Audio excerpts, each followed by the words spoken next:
Bab 103, Pasar 3. Jangan lupa like dan subscribe, agar kami makin semangat upload lebih banyak. Kemana dia pergi? Ujicha, kepala prajurit suku Garung, mau tak mau merasa bingung. Dia telah kehilangan pandangan dari pedagang budak. Mungkinkah pria itu melarikan diri? Tetapi apakah dia benar-benar akan melarikan diri, meninggalkan para elf yang telah dia bayarkan begitu banyak uang untuk dibeli dan bahkan istrinya sendiri? Lebih penting lagi, jika pedagang itu benar-benar melarikan diri, kapan dia menemukan celah untuk melakukannya? Ujicha telah menatap lurus ke arahnya, tidak pernah sekalipun mengalihkan pandangannya. Bahkan, dia berkedip beberapa kali. Karena dia hanya manusia, Ujicha pasti tidak bisa pergi tanpa berkedip. Tepatnya selama kedipan mata itu. Rentang waktu itu cukup lama bagi Yujin untuk berakselerasi menjauh dari posisinya. Bam! Tendangan dari luar bidang penglihatannya menghantam rahang Ujicha. Pukulan ini benar-benar melampaui semua harapan Ujicha. Siapa yang bisa membayangkan bahwa seorang pedagang budak rendahan bisa bergerak seperti itu? Akibatnya, Ujicha bahkan tidak berhasil menangis. Serangan mendadak itu terlalu cepat dan tajam. Hanya dengan satu pukulan, Ujicha kehilangan kesadaran. Pupil matanya melebar tanpa melihat saat raksasa setinggi lebih dari 2 meter itu terhuyung-huyung berdiri. Percikan. Runtuh ke belakang, kepala botak Ujicha jatuh tepat di tengah genangan muntahan. Dajaranang, yang masih tersedak karena dia tidak bisa melepaskan diri dari mabuk perjalanan, mau tidak mau berteriak. Apa? Bahkan tanpa menyeka muntahan yang menodai mulutnya, Dajaranang melompat mundur. Setidaknya, dia mencoba melompat mundur. Sebagai seseorang yang telah kelebihan berat badan untuk sebagian besar hidupnya, lututnya yang terlalu banyak bekerja tidak dapat melakukan lompatan. Yang tiba-tiba, memerintah. Pada akhirnya, Dajaranang tidak bisa mundur sejauh yang dia inginkan. Setelah hanya mengambil beberapa langkah, gejolak yang dipicu oleh gerakan ini di dalam tubuhnya yang kembung sekali lagi memicu keinginannya untuk muntah. Uark. Dajaranang memuntahkan seluruh wajah Ujicha yang tidak sadarkan diri. Yujin telah melihat segala macam hal yang berantakan dan mengerikan selama kehidupan sebelumnya, tetapi wajahnya masih terdistorsi dengan ekspresi jijik yang jujur pada pemandangan di depannya. Brengsek, itu menjijikan, Yujin mengutuk. Dajaranang terus saja muntah. Uark. Berapa banyak yang kamu makan sehingga kamu bisa terus muntah dan muntah tanpa ada tanda-tanda berhenti? Yujin meludahkan saat dia menggeliatkan jari-jarinya. Helayan angin mengembun di sekitar ujung jarinya dan melesat ke arah Dajaranang. Ledakan. Peluru angin menghantam Dajaranang tepat di ulu hati dan menempel di sana tanpa berhamburan. Sebagai seseorang yang telah mengontrak Tempest, Raja Roh Angin, Yujin dapat mengendalikan angin ini semudah jika itu adalah mana di dalam intinya sendiri. Uark. Bola angin yang menancap di ulu hati Dajaran mulai berputar. Saat dibor ke perut gemuk Dajaranang, itu mengirimkan getaran ke seluruh tubuhnya. Bukan hanya daging Dajaranang yang dikirim beriak, bola angin kencang mengguncang isi perut Dajaranang, memaksa semua yang masih tersisa di perutnya dan belum dimuntahkan keluar masuk kerongkongannya. Untuk seseorang seperti Dajaranang, yang telah dilahirkan dalam hitungan dan menjalani hidup tanpa penderitaan atau kesulitan, rasa sakit yang dia rasakan saat ini adalah sensasi yang tidak diketahui yang belum pernah dia alami sebelumnya dalam hidupnya dan berharap tidak akan pernah mengalaminya lagi di dunia. Masa depan. Setelah Dajaranang memuntahkan semua yang ada di perutnya, dia dibiarkan merangkak di lantai, air mata dan ingus menetes ke wajahnya. Dajaranang memohon, tolong lepaskan aku. Siapa bilang aku akan membunuhmu? Yujin meludahkan saat dia mengerutkan hidungnya. Dia khawatir bahwa Dajaranang akan terus muntah tanpa bisa menjawab pertanyaannya, jadi serangan Yujin hanya dimaksudkan untuk memastikan tidak ada yang tersisa untuk dimuntahkan. Alih-alih mendekat ke Dajaranang, Yujin hanya mengarahkan jari ke arahnya. Hei, meskipun Yujin hanya mengacungkan jari padanya, Dajaranang menjerit dan berlutut. Dajaranang tidak akan pernah melupakan rasa sakit yang baru saja dia rasakan ketika jari-jari yang terulur itu meluncurkan bola angin yang menyerangnya. Karena itu, Dajaranang mau tidak mau berlutut dalam posisi memohon. Dalam 23 tahun hidupnya, ini adalah pertama kalinya tuan muda ini kurang percaya diri bahwa otoritasnya sebagai putra seorang bangsawan akan cukup untuk melindunginya dari ancaman tepat di depannya. Berapa banyak uang yang kamu punya? Yujin dengan belak-belakan bertanya. Menjepit jari telunjuk dan ibu jarinya yang terulur, Yujin membentuk lingkaran dengan tangannya. Jelas apa yang dilambangkan oleh gerakan itu, tetapi permintaan serakah ini sebenarnya menenangkan Dajarang. Jika yang diinginkan Yujin hanyalah uang, bukankah itu sederhana dan mudah ditangani? Aku punya sekitar 300 juta sal dalam mata uang sebenarnya. Dalam perhiasan, saya memiliki sekitar 1 miliar sal, Dajaranang mengaku jujur. Dan apa yang akan Anda lakukan jika saya meminta uang itu? Yujin diminta. Dajaranang tergagap, tentu saja aku akan memberikannya padamu. Saya bersyukur Anda bersedia memberikannya kepada saya. Tapi mungkin kamu akan mengingat kejadian ini nanti dan mencoba membalas dendam padaku. Yujin dengan sengaja menekankan kata, nanti, saat dia menatap Dajaranang. Kata-kata ini menyebabkan Dajaranang menggunakan kepalanya dengan sebaik-baiknya selama 23 tahun hidupnya. Dia segera mencapai kesimpulan, karena kata, nanti, telah diucapkan, bukankah itu berarti pedang itu tidak berniat membunuhnya? Dajaranang segera menggelengkan kepalanya. Oh On Kaun Kobal, hal seperti itu pasti tidak akan terjadi, Dajaranang bersumpah. Mengapa kamu mempertaruhkan kehormatan ayahmu yang tidak bersalah? Yujin menggerutu ketika dia menatap Dajaranang. Aku tidak pernah melakukan apapun untuk memprovokasimu. Jika saya benar-benar harus menemukan sesuatu, itu adalah saya tidak menjual budak yang Anda inginkan. Tetapi sebagai seorang pedagang, terserah saya untuk memutuskan apakah saya akan menjual sesuatu kepada Anda atau tidak, bukan begitu? Ya, Dajaranang dengan cepat setuju. Maka segalanya seharusnya berakhir begitu kita berpisah, tetapi kemudian kamu harus mencoba dan membunuhku. Bukankah itu benar? Anda pasti berkolusi dengan penduduk asli yang terbaring di sana, orang yang masih kedinginan. Anda berencana membunuh saya, dan juga berencana membunuh wanita yang bersama saya, maka Anda hanya akan mencuri elf yang telah saya bawa sendiri. Apakah saya benar? Yujin menatapnya dengan menantang. Ya, Dajarang mengakui dengan enggan. Sementara itu, Dajaranang dalam hati berdoa pada dirinya sendiri, jangan bangun. Ujica masih terbaring tak sadarkan diri. Tapi apa yang akan terjadi jika dia bangun? Akankah Ujica dapat melakukan sesuatu untuk mengubah situasi ini? Prajurit kepala suku Garung, seseorang yang telah pingsan oleh satu pukulan dari pedagang budak ini, dan yang telah memohon untuk hidupnya sambil mengencingi dirinya sendiri di depan monster yang telah membunuh Bron. Gemetar ketakutan, Dajaranang perlahan merogoh sakunya. Yujin mengangguk setuju. Karena kamulah yang menyebabkan semua ini terjadi sejak awal, kamu juga yang harus bertanggung jawab untuk ini. Barang yang Dajaranang keluarkan dari sakunya adalah sebuah dompet kecil. Darang membalikkan dompet itu dan mengocoknya. Beberapa kotak perhiasan besar jatuh dengan bunyi gedebuk. Ini adalah harga yang telah kamu bayar untuk mempertahankan hidupmu, Yujin memperingatkannya sambil menatap Dajaranang dengan mata menyipit. Jika kamu mencoba menemukanku lagi, maka kamu tidak akan bisa membayarku hanya dengan permata, aku benar-benar akan mengambil hidupmu sebagai biaya dosamu. Wajah Yujin telah disamarkan. Identitas yang dia gunakan untuk memasuki samar juga palsu. Dan pertama-tama, sejak dia benar-benar memasuki hutan, dia tidak pernah benar-benar menggunakan kartu identitasnya. Adapun mata uang dan permata yang saat ini diambil dari Dajaranang. Hal-hal seperti ini dapat dicuci bersih berapapun jumlahnya. Meski begitu, Yujin masih memberi peringatan pada Dajaranang. Kemudian, dia memanggil angin sepoi-sepoi yang membawa kotak perhiasan yang berat ke arahnya. Ark, saat itu Ujica membuka matanya sambil mengerang. Hal pertama yang dia rasakan adalah rasa yang rumit dan halus yang tak terlukiskan. Di balik itu, ada bau yang agak familiar. Kedua hal ini dengan cepat membangunkan pikirannya yang linglung. Gak, Ujica berteriak saat dia menembak ke atas. Sambil mengikis muntahan yang menutupi kepala dan wajahnya, Ujica dengan cepat melihat sekelilingnya. Dia melihat Dajaranang berlutut, dan kotak-kotak perhiasan melayang di udara. Dan di depannya berdiri pedagang budak. Kemarahan mendorong tubuh Ujica untuk segera beraksi. Dia meraung dan menyerang Yujin. Ujica bukanlah seseorang yang telah memenangkan posisi kepala prajurit hanya berdasarkan penampilannya yang menakutkan. Mananya, yang dengan cepat mulai beroperasi, mempercepat tubuh Ujica menjadi kabur. Namun, tingkat akselerasi ini masih terasa lambat bagi Yujin. Dia mendecakkan lidahnya dan dengan lembut menekan kakinya ke tanah. Bababang. Tanah di depannya naik menjadi penghalang. Sihir. Ujica menyadari dengan waspada saat menendang tanah hingga melompat. Saat dia melakukannya, dia merasa ada sesuatu yang salah. Prajurit samar semuanya dapat menerima perlindungan roh tanpa harus belajar sihir pemanggilan. Prajurit yang lahir di hutan yang luas ini memiliki kedekatan dengan roh sejak lahir, dan dalam kasus Ujica, dia telah menerima perlindungan dari roh angin. Roh-roh primal yang ada di setiap hembusan angin itulah yang memungkinkan Ujica bergerak begitu lincah untuk ukuran tubuhnya. Namun, lompatannya saat ini tidak sekuat yang dia duga. Ujica berniat melompat tinggi ke langit dan menghancurkan tengkorak pedagang budak nakal ini dengan menabraknya dari atas. Tapi lompatannya saat ini hampir tidak memungkinkan dia untuk melompati penghalang. Apa yang sedang terjadi? Ujica bertanya pada dirinya sendiri.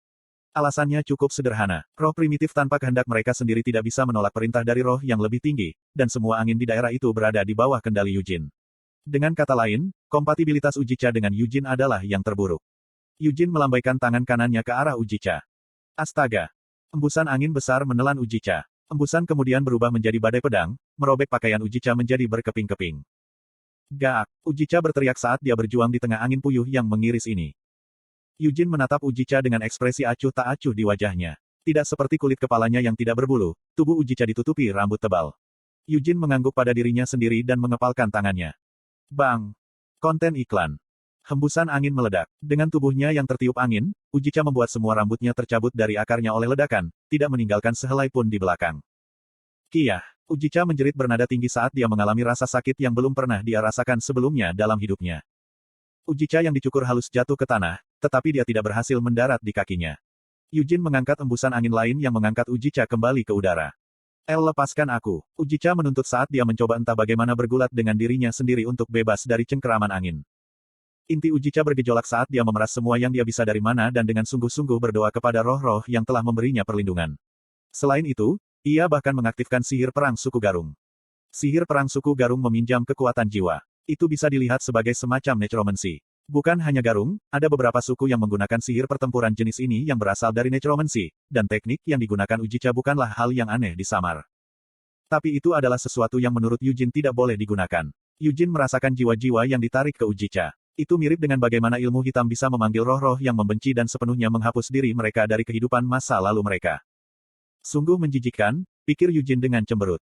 Yujin membenci jenis sihir ini karena sangat mirip dengan ilmu hitam. Karena itu, dia tidak merasa perlu menunjukkan belas kasihan. Lagi pula, lawannya bukanlah seseorang yang pantas mendapatkan belas kasihan sejak awal. Bajingan ini adalah orang yang mencoba menyerangnya tanpa alasan.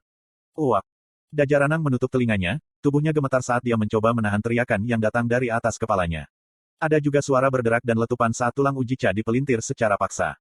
Ujica dengan cepat mulai berteriak minta ampun, menyebabkan Dajaranang mengingat kembali ingatan beberapa hari yang lalu yang dengan sungguh-sungguh dia harap tidak akan pernah mengingatnya.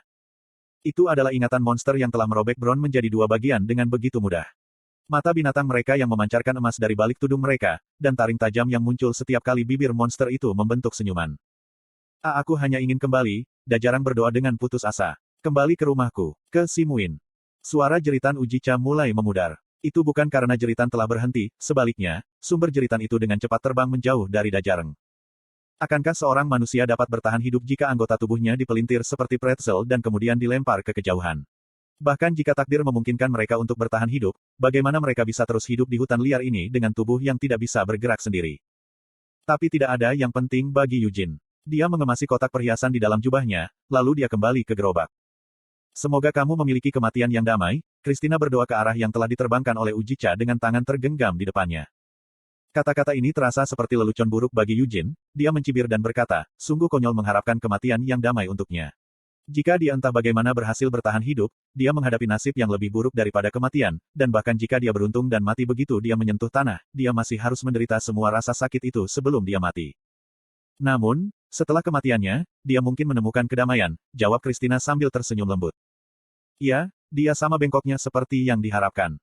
Saat dia menyembunyikan pemikiran seperti itu, Yujin memegang kendali. Dengan suara berderak, kereta mulai bergerak. Para elf benar-benar diam, bahkan tidak berani bernapas. Namun, bahkan saat mereka melakukan yang terbaik untuk tidak menarik perhatian, mereka melirik ke arah Dajaranang yang masih berlutut di tanah. Para elf, yang sudah terbiasa dianiaya saat dijual sebagai budak, merasakan kesenangan yang tidak biasa ketika mereka melihat bangsawan manusia ini berlutut di tanah dan memohon untuk hidupnya, masih tidak berani mengangkat kepalanya.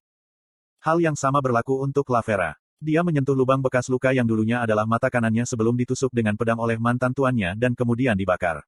Panas yang tidak dikenalnya membakar rongga matanya. Panas dari jenis yang sama sekali berbeda dari rasa sakit yang dia rasakan ketika dia terbakar. Sungguh keren, pikir Lavera pada dirinya sendiri saat dia menatap punggung Yujin dengan mata penuh gairah. Kupikir sebaiknya kau pergi ke barat, kata Signard samar-samar. Kata-katamu tidak terdengar sangat pasti, kritik Yujin. Itu tidak bisa dihindari. Sudah kubilang bahwa aku belum bisa menyimpan ingatan dengan baik, gerutu Signard dengan cemberut. Yang tersisa dari ingatanku adalah beberapa ingatan yang terfragmentasi. Hanya mengandalkan itu, saya berkeliaran dengan putus asa mencari domain kami. Petik 2. Jika itu masalahnya, lalu mengapa kita tidak mencarinya bersama-sama? Yujin menawarkan, kepalanya dimiringkan ke samping yang dimaksud. Signard tidak langsung menjawab. Setelah menatap Yujin selama beberapa saat, dia menyeringai dan menggelengkan kepalanya. Tentu saja aku tidak bisa melakukan itu. Karena saya tidak tahu apa yang mungkin terjadi selama saya jauh dari desa, jelas Signard. Meskipun ini adalah pertama kalinya Yujin membuat tawaran ini, dia sudah menduga bahwa Signard akan membalas dengan cara seperti itu. Penghalang pohon peri tidak mutlak. Alasan mengapa desa yang dibangun untuk para elf pengembara ini bertahan selama bertahun-tahun adalah karena Signard menebang semua penyusup yang mencoba mendekatinya. Dalam beberapa tahun terakhir, aku semakin sering berhubungan dengan para Dark Elf, gumam Signard sambil mengelus pedang di sisinya. Setiap kali mereka mendekat, saya menangkap, menginterogasi, dan mengeksekusi mereka.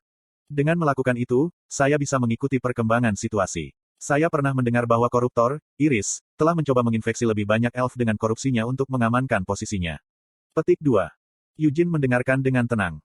Bukankah itu lucu? Gadis itu adalah monster, tidak, dia adalah sampah yang seharusnya tidak ada. Sedemikian rupa sehingga sulit untuk percaya bahwa kita pernah menjadi ras yang sama, apalagi milik bangsa yang sama. Setelah bertanggung jawab untuk membantai begitu banyak elf 300 tahun yang lalu, apakah dia benar-benar berpikir dia bisa membawa elf yang tersisa ke pelukannya pada saat ini? Petik 2. Berderak. Signard mencengkeram gagang pedangnya erat-erat saat dia menggertakkan giginya. Aku tidak bisa mempercayai kata-katanya. Iris dan elf gelapnya mengatakan bahwa mereka hanya membuat elf pengembara sebagai penawaran, tetapi tidak mungkin itu benar. Mereka pasti mengintimidasi para elf malang itu dan secara paksa mengubahnya menjadi elf gelap. Jika para elf menolak untuk menerima tawaran itu, maka mereka pasti akan dibunuh. Apa yang akan terjadi jika Dark Elf datang? Saat aku tidak ada di desa. Signard telah mengambil bagian dalam perang 300 tahun yang lalu. Dia adalah salah satu dari sedikit yang selamat yang tersisa di antara penjaga elf. Di hutan yang telah dibakar oleh Iris, dia telah melihat ratusan mayat milik elf yang ususnya telah ditarik keluar. Adegan ini telah membakar dirinya sendiri ke dalam otak Signard, menjadi kenangan tak tergoyahkan yang telah menghantuinya selama ratusan tahun terakhir. Jika kita berhasil menemukan wilayah elf, maka itu mungkin membantumu mengatasi traumamu, kata Eugene dengan senyum pahit. Lagi pula, karena tidak ada yang bisa menemukannya selama ratusan tahun, seharusnya masih damai. Iya, benar, gumam Signard sambil mengendurkan pegangan erat pada gagang pedangnya. Jika kita tidak dapat menemukannya, maka jangan merasa terlalu kecewa, lanjut Eugene. Mungkin tidak sebesar Samar, tapi hutan di perkebunan utama kami juga cukup besar.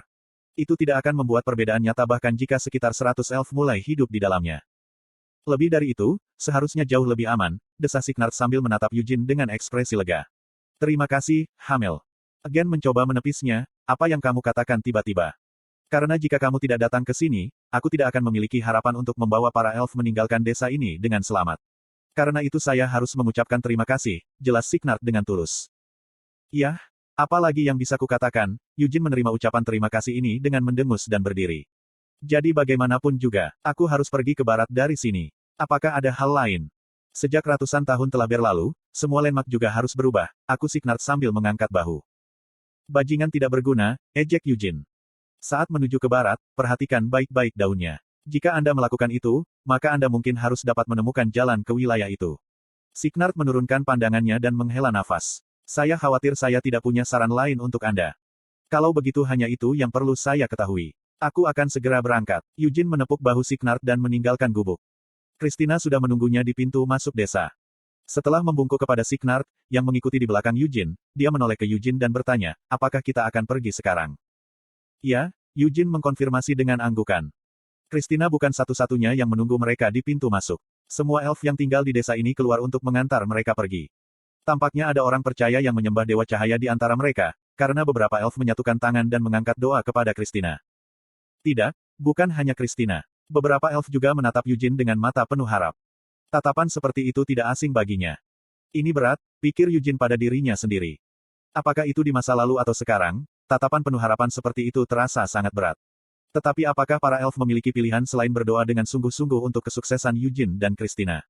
Mereka harus tahu bahwa desanya tidak dijamin aman. Jadi mereka tidak bisa tidak menggantungkan harapan mereka pada Eugene dan Christina. Saat dia melihat sekeliling, Agen mengingat sesuatu, Vermont. Narisa menangis terseduh-seduh saat mengucapkan selamat tinggal. Meskipun mereka hanya bepergian bersama selama beberapa hari, dia tampaknya telah jatuh cinta padanya. Bahkan saat dia menangis, dia menatap Eugene dengan kekaguman di matanya yang berlinang air mata. Lavella juga menatapnya dengan mata yang mirip dengan Narisa. Menyelesaikan pemikiran itu, Eugene bertanya kepada teman lamanya, apakah semua ini terasa lebih berat untukmu daripada bagiku? Semua orang memanggilnya pahlawan dan harus menanggung harapan semua orang. Kemanapun dia pergi, mereka yang mengenali Vermont akan selalu memintanya untuk menyelamatkan dunia, mengalahkan Raja Iblis, dan membalas kematian anak-anak, orang tua, dan teman-teman mereka. Aku benci menjadi pahlawan, Eugene tanpa sadar meludahkan perasaannya yang sebenarnya. Hah? Christina menoleh ke Eugene dengan ekspresi bingung. Itulah yang kurasakan, gumam Eugene sambil mengangkat bahu.